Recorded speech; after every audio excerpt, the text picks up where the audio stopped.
The Mexican people were underrepresented there last night. I feel it. I can see that. I can see that too, man. But And a lot of people are telling me that I sound like bitter or something. Like, I'm not a rapper, fool. I'm not tripping about not being on stage. I'm saying, like, Jeezy performed, I think, last night. Yeah. did he? That would have been nice if he would have been on stage. If he would have. Now, maybe the young legend had something to do, so he dipped. Right. Because all the artists that did perform were up there.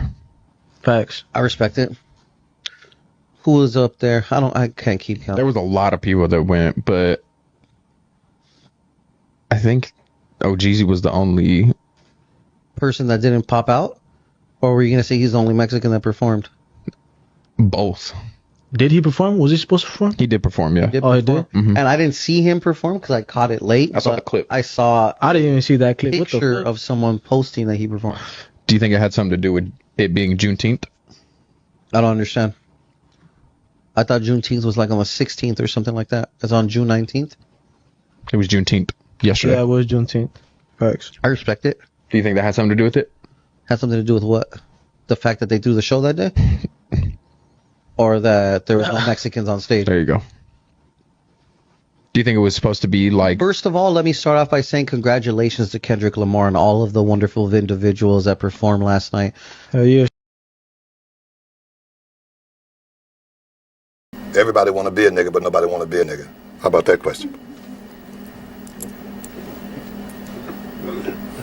Really know if this is my last time, but what I know is I'm feeling just fine. My life is like a red carpet, and I'm feeling like the richest millionaire.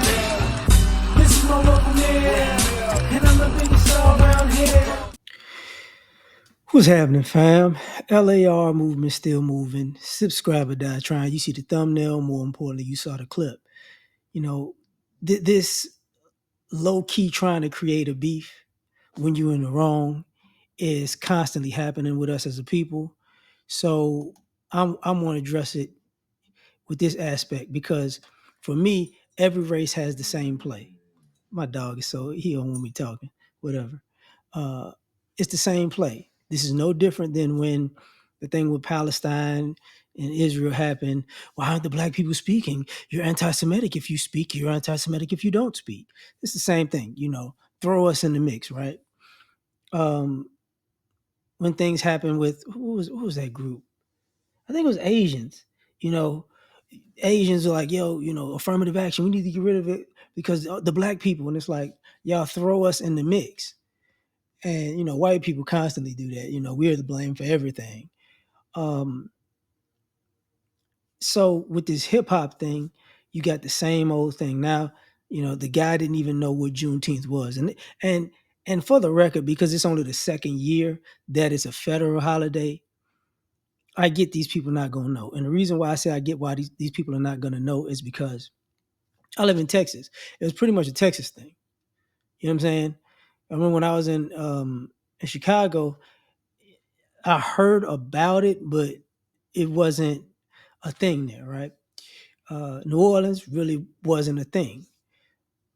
Texas is a thing, and people got to take into consideration that Texas has the quote unquote lock on the school books for the nation. So if it's a thing in Texas, it'll be a thing in the nation. FYI, that's, you know, to me, that's how that happened. So I get you in California, you don't actually know what Juneteenth is per se, because it's the second year that it's a federal holiday, but it's been a thing for decades. So wanting to, you know, you need to involve us. And the question is why? You know, it's the same thing with the black and brown coalition. When it's black, it's a we, but when it's brown, it's a me. You know what I'm saying?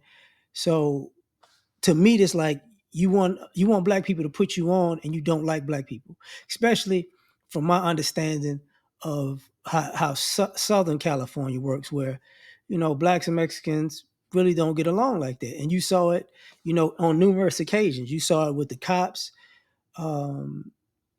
that were part of a like gang hit squad or whatever. You've heard about it with the gangs and the cartels, like, you know, trying to muscle people who ain't even in the streets out of the neighborhood. You've seen it, you know, with the councilmen, you know, that were Hispanic, making fun of black kids and saying, disparaging the black community. So when it comes to hip hop, and this is becoming a nationwide thing, other groups want to get involved in hip hop. They feel like they want to say what they got to say in their own way, represent their community. And for the most part, us black people, you express it. People make music all the time, but it's a black art form. And we don't have to hold your hand in it because y'all, for in the initial part of it, your community, your family didn't like it. It went global, then you liked it, right? So this idea that you need to help me, no, we don't need to help you. And the reason why I say that with this part is, if you think about racially and you think about hip hop, because people are talking about hip hop is mostly gangster rap at this particular point. There's gangs involved, gangs politics involved. You've heard numerous Mexican rappers and artists. I would never sign to somebody black fool. I would, what I'm saying. My daughter can't date nobody black fool. But they're all doing rap, right? But the black community needs to involve us. No. And this idea of like you gonna low key push up on it, that ain't gonna happen. That ain't gonna happen. We don't push up on your culture and your holidays and your thing, your musics. You shouldn't push up on ours. But it's that entitlement that, either we're the person that you need to kick if we're down, or we're the person you want to uplift you. There is no in between, because you do both, but it depends on when you do one or the other as a non-black community, right? So the idea that I'm gonna kick you when you're down, but when I need help getting up, brother, and it's like, you're supposed to be there for me. No, we're not. We're not. And the irony of it is, there's a lot of Hispanic people working at hip hop stations across the nation. How many of us are working at your stations? And predominantly Hispanic stations. How many black people you got working there? Because you can go state to state, city to city. There's a hip hop station, and I could probably tell you it's majority non-black people there. So and you get mad because of why these people don't want to listen to our records. I'm gonna be honest with you. Y'all just don't have an artist that's good enough yet. Y'all music isn't good enough yet. And this rap right now is hot garbage. This era of rap is just hot garbage. So if you ain't popping in hot garbage, you got a long way to go. That becomes a problem. Because basically what hip hop is right now, in all honesty, is a minstrel show. The good artists ain't really getting put on like that. But when people are having events, you need to include us. No, we don't. No, we don't. We got a better claim in needing to be included in Mexican Independence Day and Cinco de Mayo than y'all got in hip hop, because it was black people that was doing the fighting that kicked it off. So,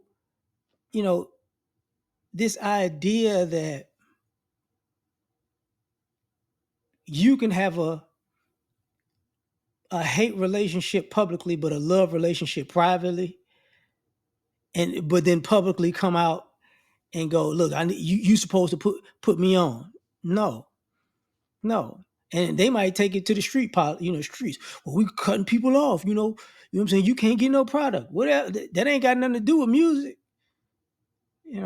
Don't confuse gangster rap with the underworld. That's two different things. The people who might be behind the scenes in music, who have gang ties, they may still be in the streets and know people in the streets, but you can't do nothing with the artist. The artist is we gonna gang bang on this art form. No, you're not. You're on your own. It's a meritocracy. And if you're good enough, people gravitate to you. If you're not, people don't. So that becomes the whole issue. And the other part of this is you don't even know us. And that's the disrespectful part. You don't know us. You didn't do your research. You don't know what we're celebrating, but we just supposed to include you in it because it's a big moment and you want some shine. And that's disrespectful. No, it's not disrespectful. What's disrespectful is trying to step your way in after the fact to create a beef that honestly wasn't there. And when I say it wasn't there, this is what I mean with most of these non-black groups. Y'all create beefs amongst yourselves against us. And somebody got to be the crash dummy. And then people crash out.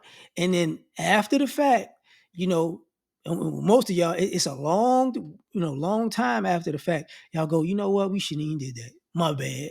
But the damage is already done. So when we're talking about this music, this hip hop stuff, or this inclusion, why do you need to be included in Juneteenth? Seriously. Because here's the interesting thing. Next year, there's going to be Juneteenth all over the nation. And guess what? You ain't going to want to be included in all the get-togethers for Juneteenth, whether it be family reunions, whether it just be get-togethers with black folks, whether, just parties. You ain't going to want no parts of that. But if you throw a big concert and the whole world is on notice that it's going down, we should be involved. No, you stop. This play where everybody thinks that they can opportunistically be around us and use us. It may be hard for y'all to accept, but them days is over. Same thing with the political thing. You're gonna vote Republican. You're gonna vote Democrat, and people are stuck. Like, yo, what are we getting out of this? I need you to do something for me so I can get something out of this, and I'm gonna promise you something, but I never deliver. But if you don't do it, the world is gonna crumble. Well, guess what? You're gonna crumble in the same world that I'm gonna crumble in. How you love that? So at the end of the day, it's like this is stupid. And that's the good thing about, people used to talk about social media. People in other communities don't talk about these things and those things. And what you see over time is, yes, they do. And just like every other group that does it, whether it be white people, Asian people, Hispanic people, Muslims, they throw us in the mix. Middle Easterners, they throw us in the mix. We're nowhere in the room, and they create a problem that didn't exist. But guess what? You're getting a response now. So from now on, handle your business your way. Because people play this game, and that's the same thing with the guy who was the Puerto Rican guy who just can't leave Tariq Nasheed's movie alone. It's like, bro, facts are facts. I know y'all think black people, we're brainwashed and we got Stockholm syndrome, and you could just spit on us and we're gonna smile in your face. Sorry. You're gonna have to get over yourself. Your arrogance is your issue. Your egos are your issues, not ours. So this idea that we got to do something for you because you feel like it. Okay, what do you do for us because y'all feel like it? Nothing. Except for hating. You know what I'm saying? So I'm gonna end it at that, man. Because like Paul Mooney said, everybody want to be a nigga. Don't nobody want to be a nigga. So you want to be down when it's a convenient, opportunist move for you. You can keep that fake solidarity. But I'm done. Like, share, subscribe, or die trying. Catch y'all on the next one. Peace. All I ask is when you lay your head on that pillow at night, know I gave you everything I had.